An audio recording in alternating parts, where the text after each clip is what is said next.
Hey, nurse fam. I know we've all heard this word, nursing burnout, but have you ever wondered what are the signs of nurse burnout and how to recognize it? Well, in this video, I'm going to share with you the top 5 signs that burnout is starting to creep in. Let's dive in. Hi, my name is Tracy RN, bedside nurse of 15 years and 3 years in telemedicine. I help bedside nurses live a life beyond burnout, so that they can continue to give without sacrificing health and vitality. Please, if you vibe with this, like, subscribe, and turn on notifications so you can always catch my latest uploads.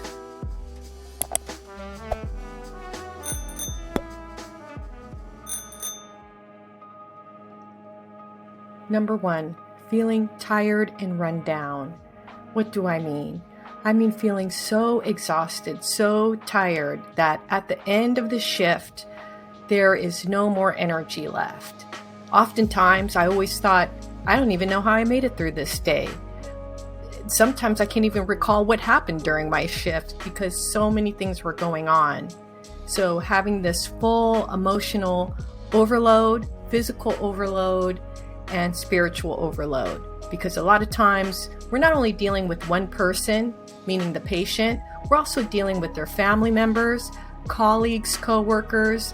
Maybe we're having tense relationships with all of these people, and also having to worry about that. Did we do everything we could in our shift?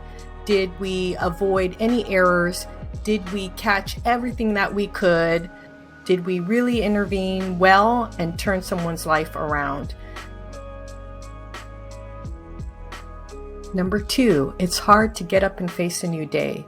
I know for me, there was many times when I woke up and I thought, I still need more sleep, or, oh no, it's 5:45 a.m. I have to get out of bed. Or maybe thinking, I have a little bit of a sore throat.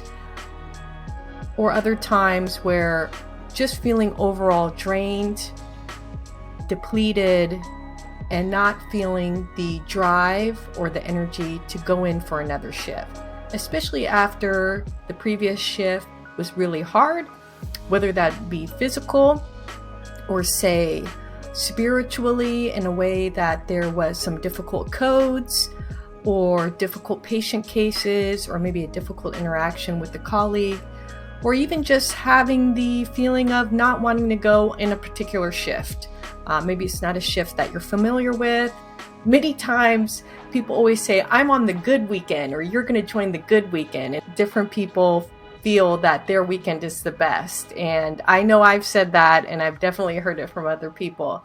But really, it's just who you vibe with. And there might be times that, for me, I wasn't feeling that vibe, and therefore I didn't feel the energy to go to work or even get out of bed. I know there was even times where I secretly thought, oh my gosh, the building didn't collapse.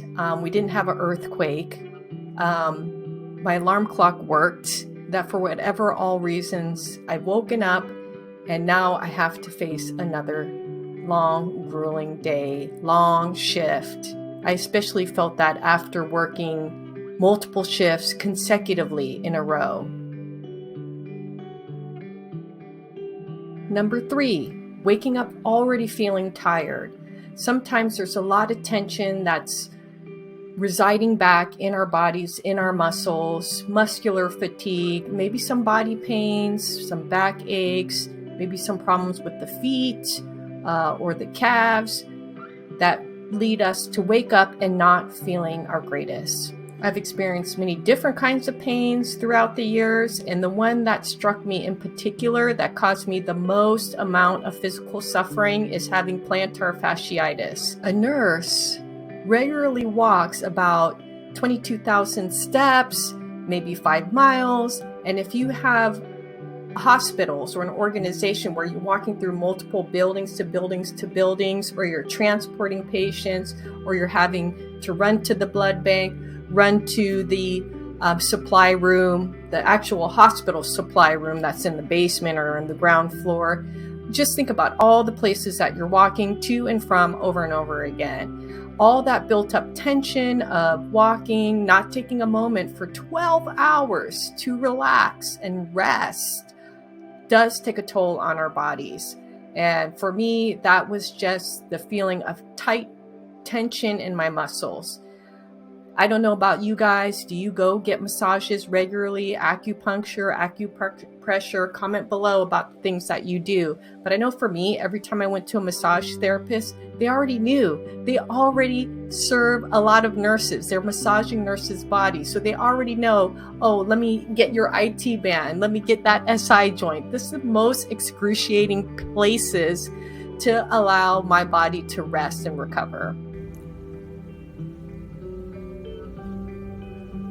Number 4, not being able to sleep.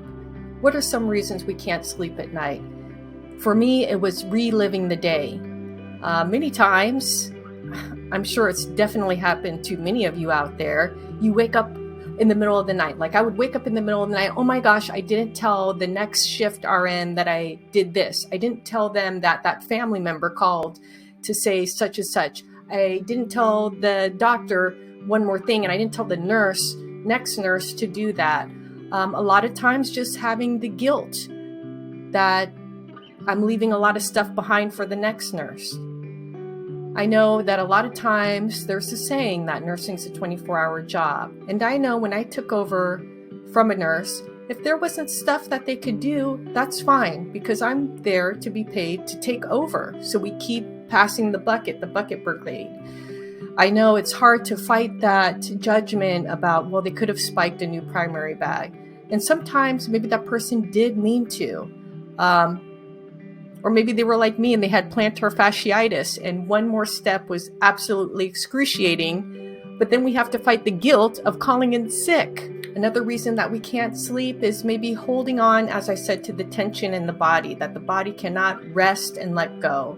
Our brains, our minds are a tool. They keep working, keep working. And so part of that is to learn about letting go of being awake.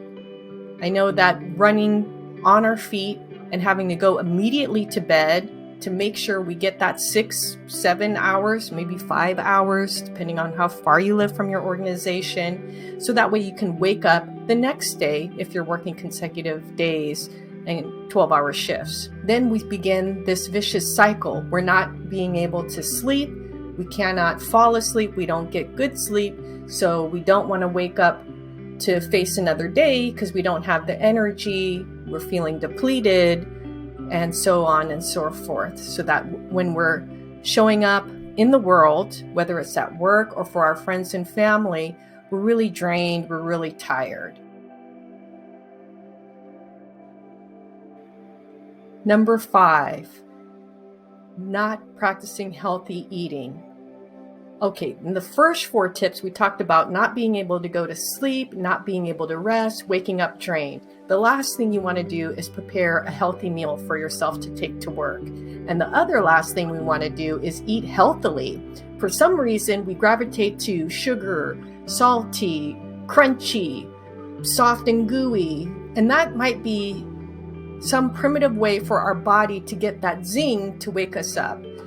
That burst of caffeine, that sugar rush, and having to do that over and over again, as you know, can really put our body in a state of always working a little too much, maybe adrenal fatigue. What I find that's always difficult is working back-to-back shifts and meal prepping, meal planning. So if I never had the foresight about what I'm going to eat the next day, and I had a difficult 12-hour shift, I am not going to go to the grocery store to be around a bunch of other humans after I just left a job full of humans to think about what I'm going to bring to work tomorrow. And when I wake up feeling drained, I definitely do not have the energy to stop by the grocery store before work.